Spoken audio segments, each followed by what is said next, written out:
আজ বামেদের ব্রিগেড সমাবেশ। প্রধান বক্তা সিপিএম এর রাজ্য সম্পাদক মোহাম্মদ সেলিম।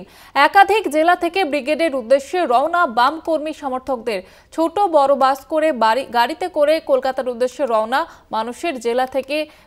ইতিমধ্যেই বহু বাম কর্মী সমর্থক আসতে শুরু করেছে এবং বিভিন্ন জেলা থেকে আমরা গতকালই দেখেছিলাম যে উত্তরবঙ্গ থেকেও অনেকে কর্মী সমর্থক তারা আসতে শুরু করেছিলেন এবং এই মুহূর্তে যে ছবি আপনারা দেখতে পাচ্ছেন বহু দূর দূরান্ত থেকে কর্মী সমর্থকরা তারা আসতে শুরু করেছেন। ঝাড়গ্রামের কর্মী সমর্থকরা তারা ট্রেনে করে কলকাতার উদ্দেশ্যে রওনা, সেই ছবি আপনারা দেখতে পাচ্ছেন। একাধিক জেলা থেকে ব্রিগেডের উদ্দেশ্যে রওনা বাম কর্মী সমর্থকদের।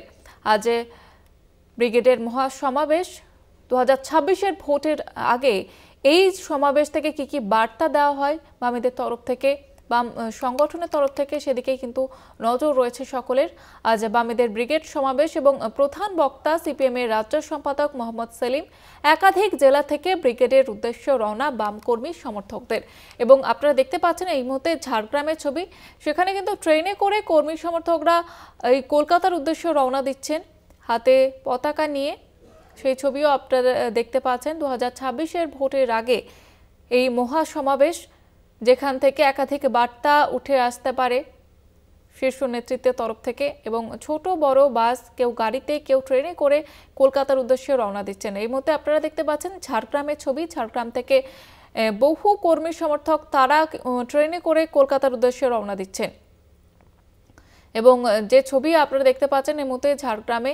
অন্যদিকে ব্রিগেডে কিন্তু প্রস্তুতি তুঙ্গে, শেষ মুহূর্তে সেখানেও নিরাপত্তার বিষয়টিও যেমন প্রশাসনের তরফ থেকে নেওয়া হয়েছে।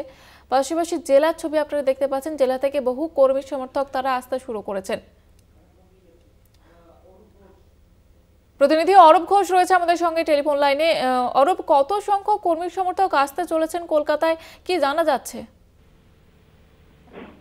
দেখো, সামনেই বিধানসভা নির্বাচন, তার আগেই কিন্তু এই বামফ্রন্টের ব্রিগেড, সেই ব্রিগেড সমাবেশে যোগ দিতে গতকাল থেকে দলে দলে সিপিএম এর শ্রমিক সংগঠন থেকে শুরু করে এবং বামফ্রন্টের সদস্যরা তারা ব্রিগেডের সমাবেশে যোগ দিতে যাচ্ছেন। তাদের বক্তব্য, সামনে যে বিধানসভা নির্বাচন, তার আগে ব্রিগেডে কি বার্তা দেন সিপিএম এর দলীয় নেতৃত্বরা, সেই বার্তা শোনার জন্য মূলত দলে দলে যোগ দিতে যাচ্ছেন। এক সময় এই সিপিএম এর লাল দুর্গ বলে পরিচিত ছিল ঝাড়গ্রাম, সেখানেই শতাধিক বহু মানুষ ইতিমধ্যে আসতে শুরু করেছেন, যাতায়াত করছেন। আবারও ফিরবো তোমার কাছে, ধন্যবাদ আপাতত।